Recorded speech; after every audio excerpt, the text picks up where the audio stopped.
সবাই মিলে একবার বিশ্বানি দেব মন্ত্রটা পাঠ করব।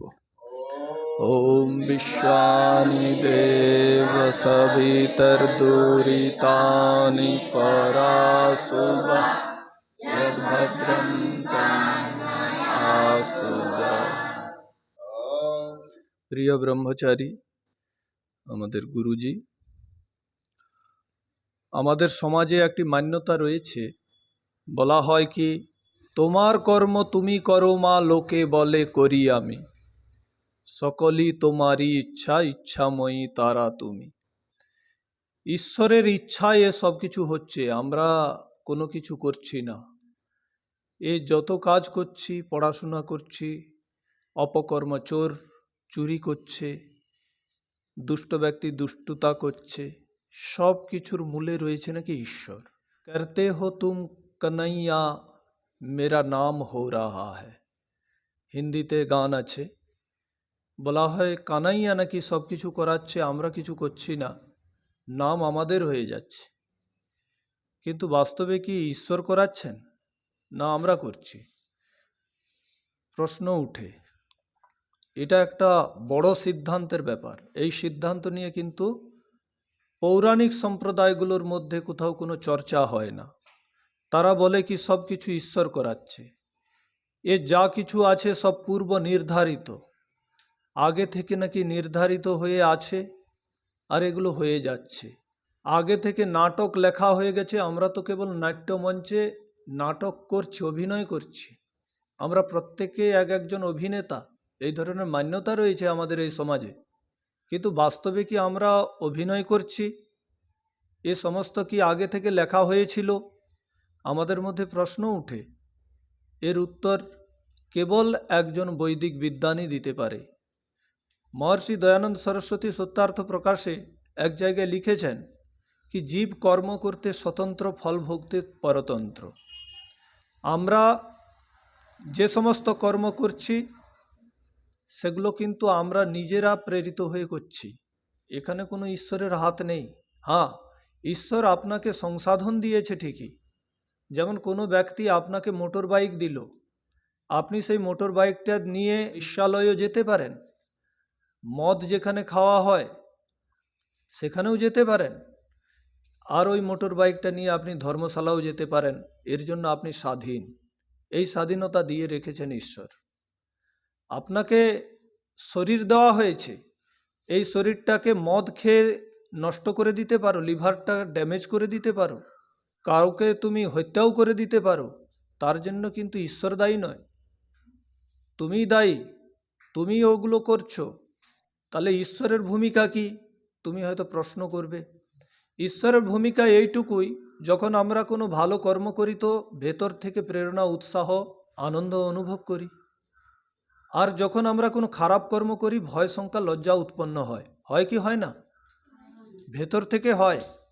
কিন্তু যার আত্মা অনেক মলিন হয়ে যায়, অর্থাৎ যার অন্তঃকরণ মলিন হয়ে যায়, আত্মা তো সর্বদা স্বচ্ছ পবিত্র, কিন্তু তার সঙ্গে যে আমাদের অন্তঃকরণ আছে, মন, বুদ্ধি, অহংকার, চিত্ত, সেগুলো যদি ময়লা হয়ে যায়, দীর্ঘদিন পাপ কর্মে লিপ্ত থাকায় এগুলো অবিদ্যায় গ্রসিত হয়ে যায়, তখন ব্যক্তি সেই আভাস পায় না, অপকর্ম করার আগে ভয়, শঙ্কা, লজ্জা উৎপন্ন হয় না তার অন্তঃকরণে।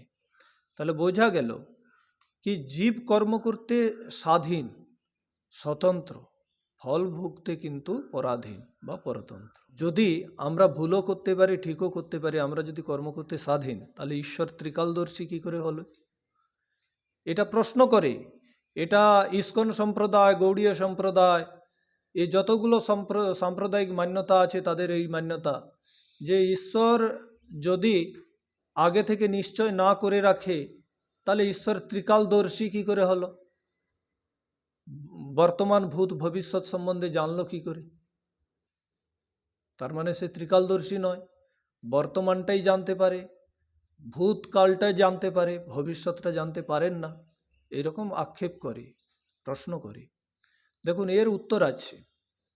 কোনো ব্যক্তির ভেতরে সংস্কার রয়েছে, এটা তো সংস্কার অনুসার সে ব্যক্তি হয়তো খারাপ পথে যেতে পারে, এটা ঈশ্বর জানেন।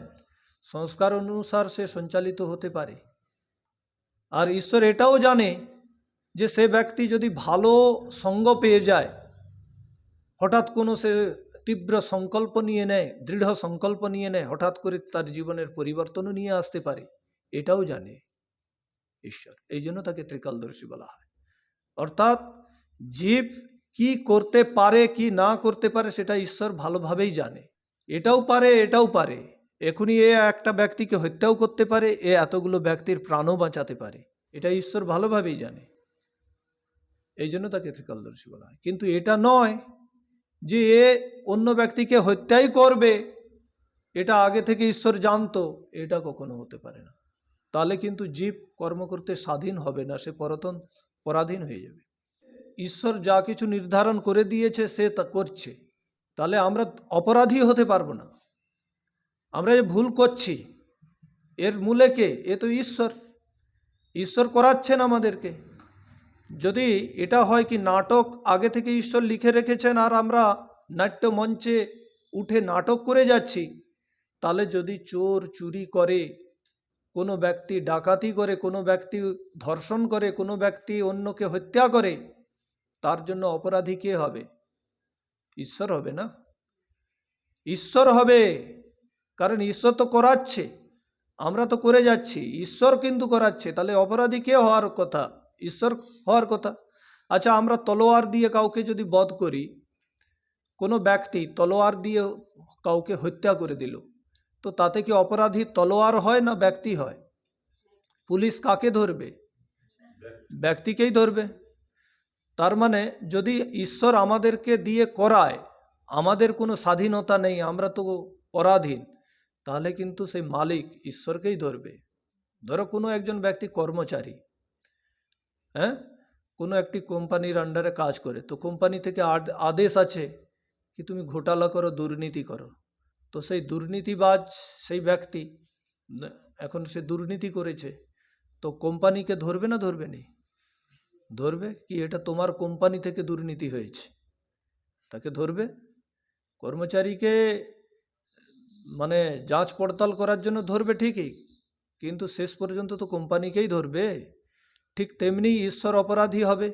যদি আমরা ভুল কর্ম করি, খারাপ কর্ম করি ঈশ্বরের লেখা অনুসার, তাহলে কিন্তু আমরা প্রত্যেকে অপরাধী হব না, অপরাধী ঈশ্বর হবে।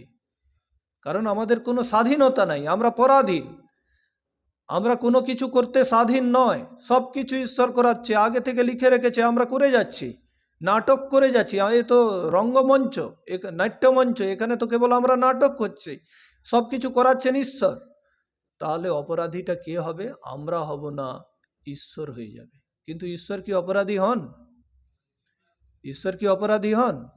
তাহলে ঈশ্বর আমাদেরকে ধনী গরিব পরিবারে জন্ম দেন কেন? অপরাধের শাস্তি দেওয়ার জন্য।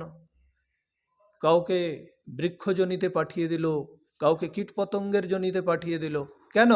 আমরা নিশ্চয় খারাপ কর্ম করেছিলাম, যাকে পাঠিয়েছে সে খারাপ কর্ম করেছে।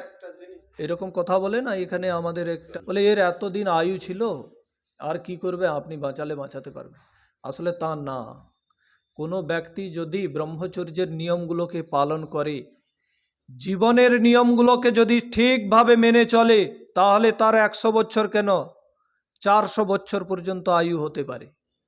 যদি সে আহার নিদ্রা ব্রহ্মচর্যকে ঠিক বিধিতে ঠিকভাবে পালন করে। আর যদি সেগুলো না পালন করে বিড়ি সিগারেট টানে, মদ খায়, শুয়ে থাকে, কাজকর্ম করে না, পরিশ্রম করে না, মাংস খায় প্রতিদিন, তাহলে তার লিভার ড্যামেজ হয়ে যাবে, হজম শক্তি বিগড়ে যাবে, অল্পায়ুষ্মান হয়ে মারা যাবে। ভোগ বিলাসে যে মত্ত হয়ে যায়, যে ব্রহ্মচর্য প্রতিদিন নষ্ট করে থাকে, সে বাঁচে?